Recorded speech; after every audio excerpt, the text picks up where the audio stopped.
à tous, de retour à l'antenne. Alors le sujet qui fâche, la réforme des retraites.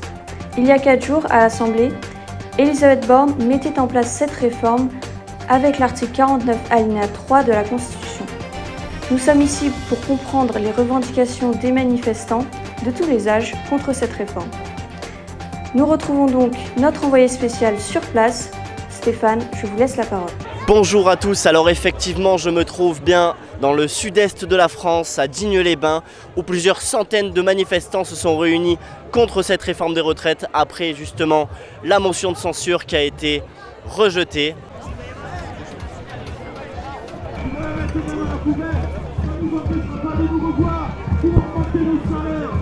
Alors, j'ai dessiné la tête de Macron dans une poubelle avec quelques rats, la réforme des retraites qu'on lui envoie dans la poubelle, des déchets, de la dynamite, etc.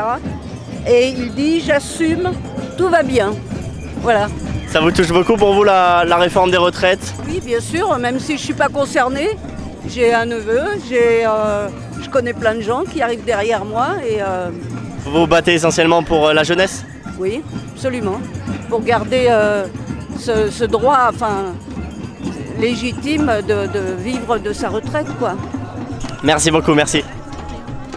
Merci.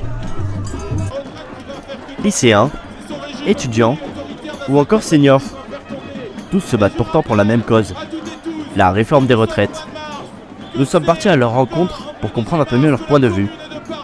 Et on aimerait savoir ce que vous pensez de cette manifestation, de cette motion de censure qui a été retirée. Je pense qu'on ne peut pas autoriser 64 parce que ça laisserait la porte ouverte à d'autres réformes, à d'autres prises de liberté justement de la part du gouvernement. Ce n'est pas démocratique même si c'est dans la Constitution et je m'oppose totalement à cela. Merci beaucoup.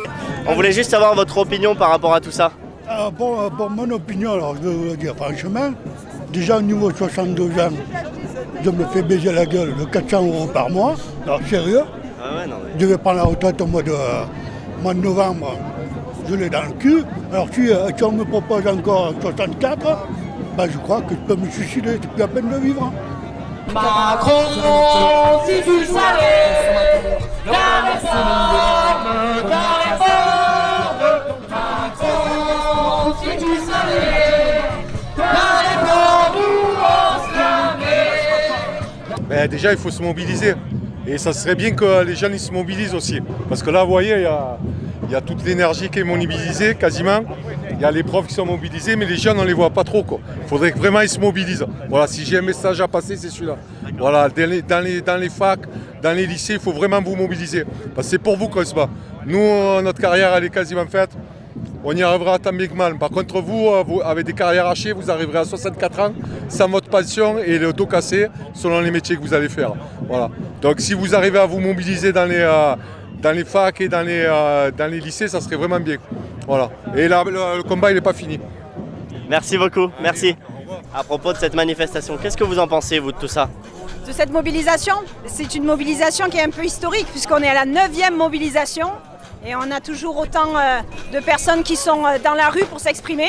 Parce que très clairement, aujourd'hui, le gouvernement ne nous entend pas, ne nous écoute pas, reste complètement sourd à ce que l'on exprime depuis le mois de janvier, où cette réforme, ce projet de réforme de retraite est vraiment très injuste et brutal. Et il va avoir des répercussions et des impacts très conséquents sur justement les carrières des femmes, les emplois des seniors, la pénibilité.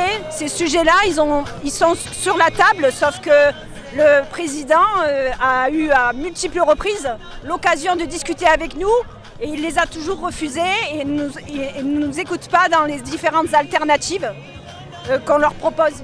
Donc aujourd'hui, on vient encore une fois se mobiliser pour exprimer toute cette justement absence de communication et de travail qu'on a. Aujourd'hui, j'imagine que vous battez aussi pour la jeunesse? Complètement. Et d'ailleurs, ça nous fait très plaisir de voir toute cette jeunesse aujourd'hui réunie, rassemblée et qui conforte et qui amplifie notre mouvement. Donc c'est très prometteur et ça nous fait très plaisir, oui. Super, merci beaucoup. Alors dites-nous un petit peu qu'est-ce que vous pensez de cette motion de censure qui a été rejetée, de toutes ces manifestations qui n'aboutissent à rien pour l'instant. Encore une fois, on se rend compte qu'on n'est pas en démocratie.